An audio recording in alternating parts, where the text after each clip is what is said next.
మరియు రహస్యమైన విషయం గురించి మాట్లాడుకోబోతున్నాం. అదేంటంటే సముద్రంలో ఒక చాలా పెద్ద పాము నిద్రపోతూ ఉంది. దాని దగ్గరకు ఏ చాప కూడా రాలేదు. ఎందుకంటే దాని చుట్టూ చాలా వేడిగా ఉంటుంది. దాని నోటి నుంచి అగ్ని వస్తుంది కాబట్టి. ఈ పాము సముద్రం లోతుల్లో ఎవ్వరికీ అంతుపట్టనంత లోతులో ఉంటుంది. ఒకరోజు అది బయటకు వస్తుంది. ఆ రోజు భూకంపాలు, సునామీలు వంటి చాలా పెద్ద అలలు ఏర్పడతాయి. దీన్నే లెవియథాన్ అంటారు. చాలా మంది ఈ లెవియథాన్ గురించి ఎక్కువగా కామెంట్ చేస్తున్నారు ఈ మధ్య. మీరు కూడా ఇన్స్టాగ్రామ్లో, సోషల్ మీడియాలో చూసే ఉంటారు. నాకు ఈ విషయం మొదట్లో తెలీదు, కానీ ఇటీవల సముద్ర లోతుల్లో నివసించే ఒక భయంకరమైన చేప గురించి చర్చలు జరిగాయి. ఆ చేప నీలం రంగులో ఉంటుంది. అంతేకాకుండా చాలా అరుదుగా పైకొచ్చి మనకి కనిపిస్తుంది. ఈ విషయాన్ని మనం ఇటీవల చూసాం.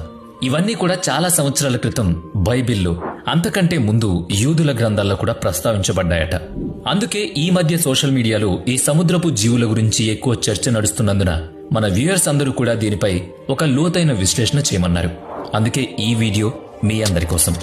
ఇక టాపిక్లోకి వెళితే, ప్రపంచాన్ని సృష్టించే సమయంలో దాదాపు 3000 సంవత్సరాల క్రితం జూయిష్ కథల ప్రకారం దేవుడు ప్రపంచాన్ని రూపొందిస్తున్న 3వ రోజున ఒక అతిపెద్ద పామును సృష్టిస్తాడు. ఈ పాము సాధారణమైంది కాదు. దాని పొలుసులు ఇనుము లాంటి బలంతో ఉంటాయి. అంతేకాకుండా దాని నోటి నుంచి అగ్ని వస్తుంది, అచ్చం డ్రాగన్ లాగా. ఈ పామును నాశనం చేయగల మానవుడు ఈ ప్రపంచంలో ఎవ్వడూ లేడు. అంతటి అసాధారణ శక్తితో దేవుడు ఈ పామును సృష్టించాడట. భూమి మీద మంచి చెడుల మధ్య సమతుల్యతను కాపాడటానికి దేవుడు ఈ భయంకరమైన పామును రూపొందించాడట. కానీ అంతటితో ఆగలేదు.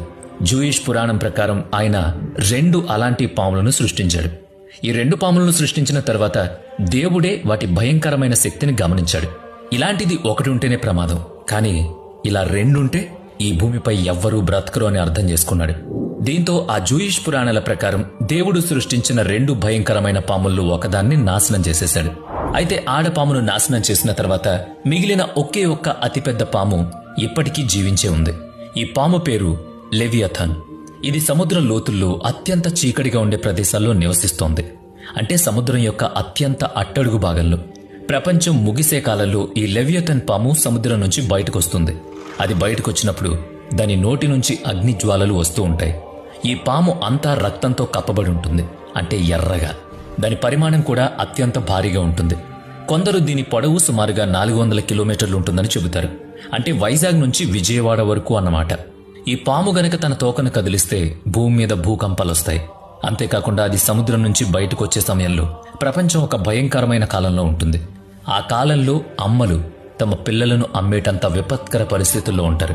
ఈ లెవియథాన్ పాము యొక్క భారీ పరిమాణం మరియు శక్తి వల్ల భూమి మీద భయంకరమైన